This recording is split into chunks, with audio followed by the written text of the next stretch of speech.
পুকুরে একটি মেয়ে গোসল করছিল। উনি আকাশ থেকে সাপের মতো কিছু তার কাছে চলে আসে এবং তার চারপাশে ঘুরতে থাকে।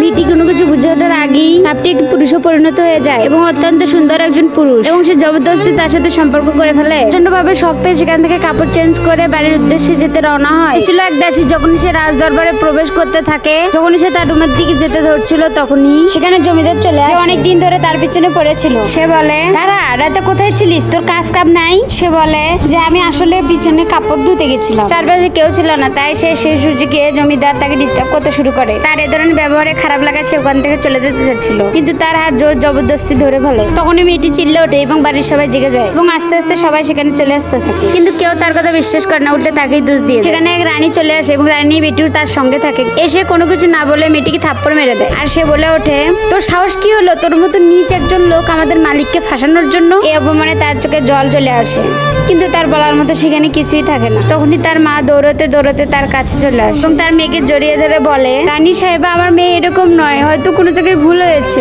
সে কোনো কিছু না শুনে তার মাকে এক লাথি মেরে মাটিতে ফেলে দেয়। কাজের লোকদের হুকুম দেয় যে এই দুজনকে বাদ এবং মারতে থাকো। যখনই চাকরেরা তার মা মেয়েকে দুজনকে নিয়ে যেতে থাকে, তখনই মেয়েটার আচমকা পেটে ব্যথা শুরু হয়ে যায়। ব্যথা এতটাই বেশি ছিল যে সে চিৎকার করে ওঠে এবং তখনই সবার চোখ বড় বড় হয় যখন সে দেখতে পায় মেয়েটির পেট কিছু সময়ের মধ্যে ফুলে যাচ্ছে। আসলে সে প্রেগনেন্ট ছিল, কিন্তু সে জানে না যে এসব কিভাবে হয়েছে। কাঁদতে কাঁদতে বলে, তোকে রানী সাহেব বলে ওঠে যে হয়তোবা জমিদারি কিছু করেছে। জমিদার তখন ভয়ে পিছু চলে যায় এবং বলে, আমি তোকে হাত পর্যন্ত লাগাইনি। এখন সবার সন্দেহ মেয়েটির উপর চলে যায়। সবাই মেনে নেয় যে সে রাজমহলের দাগ লাগিয়েছে, কিন্তু কেউ ভাবতেই পারেনি যে এর পিছনে অন্য কিছু রয়েছে। ওই যুবক যে একটি সাপ থেকে মানুষে পরিণত হয়েছিল, আসলে সে সাধারণ কোনো মানুষ ছিল না, সে একজন দেবতা ছিল। নেশাগ্রস্ত অবস্থায় মেয়েটির কাছে এসে তার সাথে সম্পর্ক করে ফেলে, কিন্তু মেয়েটির এই সম্বন্ধে কিছু জানা ছিল না। যখন সবাই জিজ্ঞেস করতে থাকি যে এই সন্তানের বাবাকে, তখন সে মেয়েটি শুধু মাথা নাড়তে থাকে। আসলে সে মেয়েটি কিছুই জানতো না। তখনই রাখি জমিদার বলে ওঠে যে একে ধরো এবং শুয়োরের খাঁচায় বন্দি করে রাখো, কিন্তু তখনই মেয়েটির প্রসব বেদনা উঠে যায়। সে ব্যথাতে চিৎকার করতে থাকে। বন্ধুরা, তারপর কি হলো জানতে আমাদের চ্যানেলটি লাইক করে সাবস্ক্রাইব করো